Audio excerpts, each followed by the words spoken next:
Hi, welcome back to my channel. My name is Navita P. Thank you for joining me. I have a great video for you today. It's how to save money on a low income. For a lot of Americans, that is the case, and it's very hard to save anything when you're making a lot less than other folks are. And you know, a lot of things, groceries and other items, can cost a lot, depending on how many members are in the family. So I'm going to show you how to do it.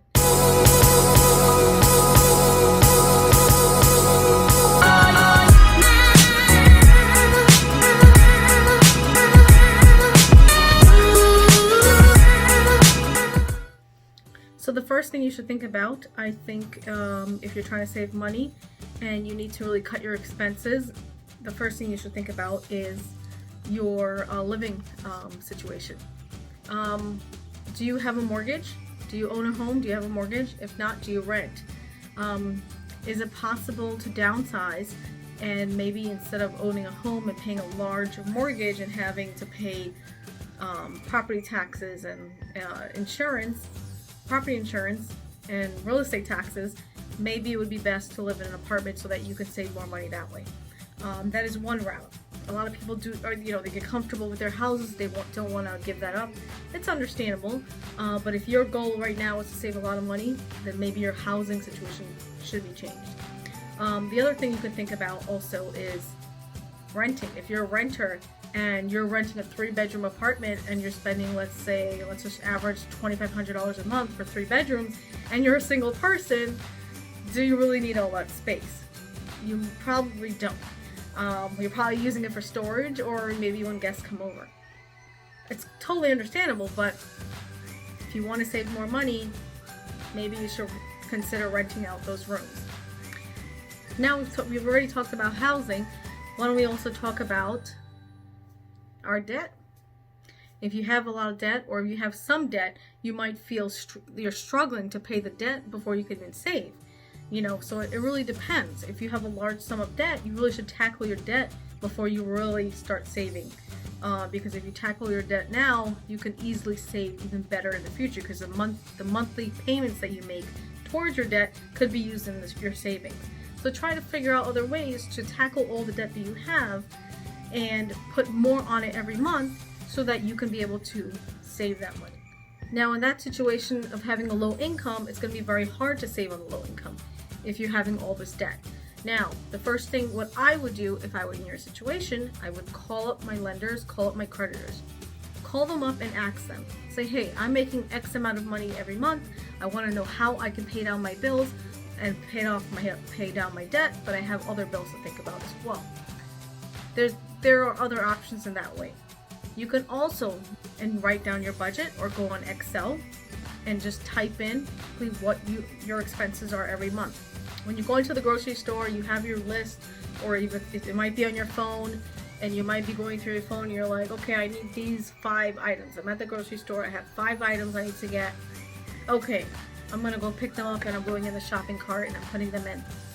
And then you walk by an aisle and you say, oh, there's this new juice on sale, and I really like that juice. Maybe I should go get it.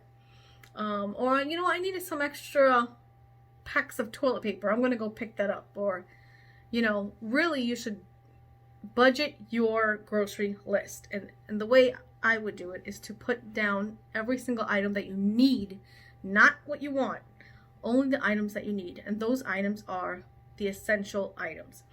And I would remove any duplicates from it. Any duplicates I would remove and chop the list down. So if you normally buy, a lot more items in a specific category, I would cut them out to exactly what you need for that week. If you get paid weekly, you should only be budgeting for what you need for that week. And that includes items that you're going to be cooking with. So now we're going to go on to the next step. Okay, so we talked about budgeting for your groceries. We also need to budget for the items that you're going to be cooking, your meals. So you need to budget those ingredients. So if you know exactly what you're going to cook throughout the week, consider exactly what it is, the amount that you're going to be cooking, and how much that's going to cost. Now, if you know exactly what that's going to be, some people like to cook once a week and freeze the rest. Budget according to how much you're going to be cooking for the whole week, so that you know what you have at the end of the week and what you are able to save from that. Okay, so back to the food topic again. We keep going back to the food topic. Okay, so now you've already prepared. You're going to prepare all your meals for the week. You know exactly what they are, and you're going grocery shopping. You know what you need to get. What about when you go out to dinner or takeout, or you're going to a nice fancy restaurant? Don't do it. If you know you're trying to save and you're on a low income, it doesn't make sense to even go and take out that credit card and go buy a meal when you know. So when it comes to takeout and dinner, those are really optional. You're already preparing to cook for the week. It's better to just eliminate and say no. You're not going to order takeout. You're not going to buy anything extra, and take that same money that you were going to use for that and put it in your savings. Just say no. And it might sound harsh, but if you're on a low income, you really should not be spending money on takeout or delivery service or whatever it is. Try to say no and keep taking that money and putting in your savings. And once you see that money keep going higher and higher and higher, you're gonna feel the benefits. You're gonna know the benefits. You're gonna keep doing the same thing. Now, the same amount of money you would spend on those items, or let's say the extra items you would spend on the grocery store, or the extra items in the store when you would go shopping or whatever it is, that extra amount that you would spend, let's say on dinner or tickets to a movie or concert, take that same amount of money and save it automatically to your savings. So if you know you have an extra $25, let's say, at the end of the month or the end of the week, automatically save it into your savings. Okay, so we've covered all those topics. The other thing I wanted to say was there's free entertainment, there's free things to keep you occupied. There's other things out there instead of spending money on all these other items or dinner or shows or whatever it is, movies. There are free things online. There's free things out there. I will put a link in the description box below that will show you a bunch of other things that you can do for free, and you don't have to spend a dime. Let's move on to the next one. One thing you have to ask yourself, what else can I eliminate so that I can save more money?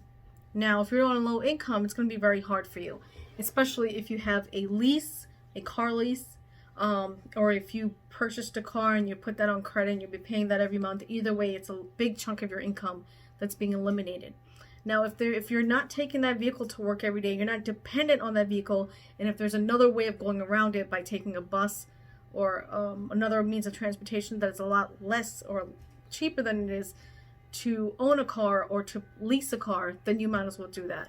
That will save up so much more cash if you're spending $300 to $500 a month on just insurance. Insurance can definitely be a lot of money. If you're leasing it, the lease payment alone is going to be a killer. So it's very difficult to save anything if you have a leased car. What I would suggest is if you add that all up, you'll see it on the screen. I'll put that on there, approximately what people normally spend every month on just the vehicles. If you can't eliminate it, try to eliminate it, and that will be such a huge help in your overall. All right, so my last and final tip on how to save more money on a low income is by increasing your income. You have to increase your income in order to save more money. So how would I suggest you to do that? Is to spend maybe a few hours here and there, maybe doing Lyft or Uber. There are other things you can do online. You could even teach children online around the world. There's plenty of different companies that allow that. There are so many opportunities out there. You can even start making your own YouTube channel. It might not work out at the very beginning. I'm a new YouTuber as well, and it takes time to build. But if you start something from now, eventually you'll reap the rewards. So those are all my tips. I hope you enjoy them. Increase your income. Try to increase your income. And if you can take some of these tips, even one tip, it will help you in the future. So please give me a like on this video. Thank you so much for watching, and please subscribe if you haven't already. I'll see you in the next one.